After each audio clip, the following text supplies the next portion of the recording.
It's not exactly the news we were hoping for today, but the Browns did improve their draft pick. They went from picking 3 to picking 2, thanks to my guy, Joe Milton from Tennessee, beating the Buffalo Bills, and the Browns are locked in to the number 2 pick in the 2025 NFL Draft.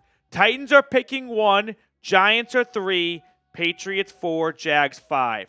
One team to keep an eye on, the number 6 pick, the Las Vegas Raiders. I would not rule them out, or the Jets at 7, as candidates to try and trade up with the Browns at number 2 and select whatever quarterback the Titans pass on at number 1. Here's how the rest of the top 18 of the draft order rounds out. We won't know the rest until the wild card weekend's over, divisional round, and so on and so forth. But the Browns are picking 2, so let the debates begin. What should the Browns do with the number 2 pick? Let's start with the Titans at 1. I believe Tennessee is taking a quarterback. So, with that in mind, it's doubtful they trade out of that pick, which means the draft kind of starts at number 2, because like most drafts, we kind of know what number 1's going to be. Although this year, it's a little bit more ambiguous, like a little more up in the air.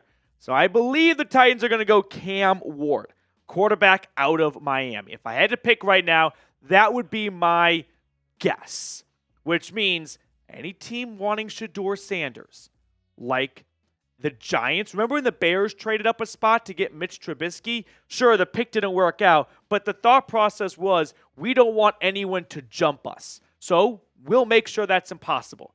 I wouldn't be surprised if the Giants move up, the Raiders, or the Jets. Those are 3 teams that right now look like prime candidates to try and move up for a quarterback like Shedeur.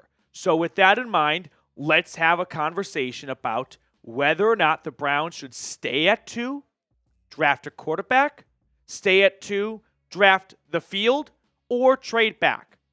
My preference, and it's probably the preference of most people, trade back. They have 3 years in a row with no first-round draft picks and 1 second-round draft pick to show for since 2022. They need more picks. They just need more arrows, more darts to throw. And I think this is a great draft class to do that in, because if someone else wants to overpay to move up for a quarterback that I personally don't think is a franchise-changing quarterback like Shedeur Sanders, who, by the way, side note, Deion's not letting Shedeur come to Cleveland.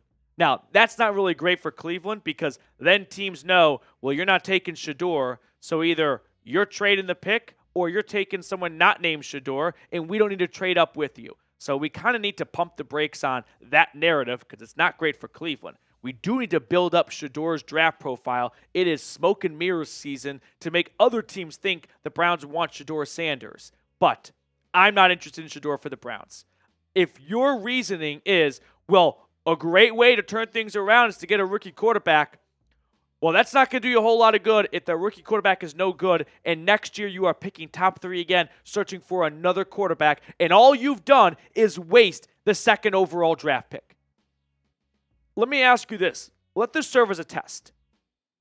Would you be open to trading up for Shedeur Sanders if you weren't picking 2nd? If the answer is no, then I don't think you really like Shedeur Sanders all that much as a prospect. And if you don't like him all that much as a prospect, then don't use the 2nd overall draft pick on him. Go get a near-miss prospect. That's not a thing in the NFL, but there are guys like Myles Garrett was a bust-proof pro. Everyone knew he was going to be a stud, and he's been a stud. There are guys like that. I think this draft class has a few of those guys. Travis Hunter is intriguing as hell. I mean, play him both ways, play him at corner. That's for another video to really do a deep dive on. Abdul Carter, edge rusher out of Penn State. If no one wants to trade up with you, stay at 2 and take Abdul Carter. Pair him with Myles Garrett. And I bet Garrett, with a nice salary raise, would love to have some company on the defensive line, improve this defense, took a major step back this year, and attack the quarterback position next offseason. I know that requires patience, and people hate that. But you know what's worse? Wasting the 2nd overall draft pick because you're impatient. So I'll ask you right now, Should the Browns trade the number 2 pick? I say yes, but we do have to remember it takes 2 to trade. You got to find someone else to trade with. And I hope someone else is willing to trade up for Shedeur Sanders. Hopefully the Raiders or the Jets, because if it's the Giants, sure, you're falling back one spot, but you're not getting a whole lot. Maybe you can fleece them because Joe Shane's kind of an idiot. That'd be an ideal trade, but if you can't fleece them, adding an extra first rounder might be worth it. So I say yes, but it takes 2 to trade, and it's important to remember that. I want to run through some more draft targets for the Browns in just a second here, but first, a quick shout out to our friends over at Hello Tushy. Finally, a resolution that isn't a pain in the ass. Tushy bidets fit on your toilet in under 10 minutes, improving your health and saving you time/money every time you visit the Oval Office. The Tushy bidet easily attaches to your existing toilet without the need for additional plumbing or electricity. People who have made the switch to Tushy use up to 80% less toilet paper. No more clogged toilets, save your money and your derriere at the same time. Installation is simple and takes about 10 minutes to complete. Literally anyone can do it. Every Hello Tushy bidet comes with a 30-day hassle-free return and a 12-month warranty. If you don't believe me, take it from someone who, lived in Tokyo, Japan moving up and saw how much people love using hands-free toilet trips, bathroom trips. It's a game changer. So, instantly improve your health from the bottom up. For a limited time, our listeners get 10% off their first bidet order when they use code CHAT at checkout. That's 10% off your first bidet order at hellotushy.com with promo code CHAT. All that information is in the comments and description of today's video. So let's talk about some just general draft targets. Let's not get too fixated on which pick, but just guys I like and guys I don't like. Guys I like: Abdul Carter, Mason Graham. Those are 2 prospects I look at as they are going to be consistent Pro Bowlers. I think Abdul Carter can be kind of like Bradley Chubb. Fortunately, the injury last year and this year has put him kind of out of relevancy, but we're talking about a guy who's going to make a few Pro Bowls and average about 10 sacks a season. Mason Graham, I think, could be like a Cam Hayward. A great run stopper who's going to generate a ton of pressure from the interior, and he's going to be able to get after the quarterback as well. He's not going to be like an Aaron Donald. No one's like an Aaron Donald. But Aaron Donald at Pitt his last year, he had a boatload of sacks. Mason Graham, 3.5-ish sacks for Michigan last year. So those are 2 guys I really like a lot. I also really like Will Johnson, another guy from the team up north. Browns, they're kind of in a weird spot with their secondary. They've got Denzel Ward, and they've got Martin Emerson. They got Greg Newsome, all under contract for next year. So it doesn't scream as a team need, but only Ward played well this year. I wouldn't be shocked if Newsome was traded, and Emerson had a big year in the wrong direction. So might not be a bad idea to go out and get what I think is an absolute stud clamp corner. Now, a name that's definitely intriguing is Ashton Jeanty.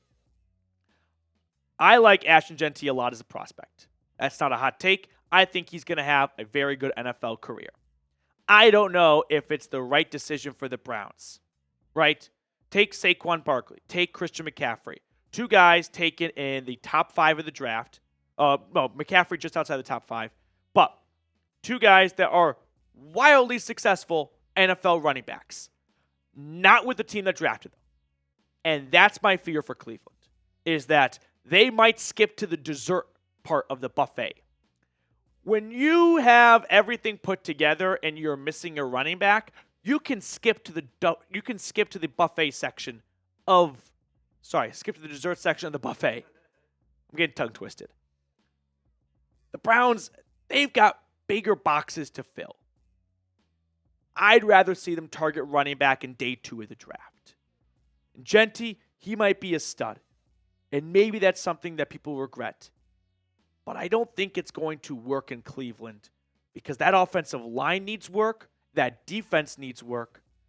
And while Jeanty would be a ton of fun, and there's definitely a lot of similarities between him and Nick Chubb, so you can kind of pick up where you left off with Chubb in 2023. My fear is it's not going to be a great fit in Cleveland because it'll be like when Najee Harris got to Pittsburgh. Okay, you got a really good running back out of college, but your offensive line's a disaster. The Browns are likely losing either Joel Petonio or Wyatt Teller this offseason. Jack Conklin should come back. I thought he played very well the second half of the season. You'll start Zach Zinter. Ethan Posick has 1 year left on his deal, and you need a new left tackle. Obviously, we talked about the trade. You could trade back and you could check, fill more of these holes, get left tackle, get defense.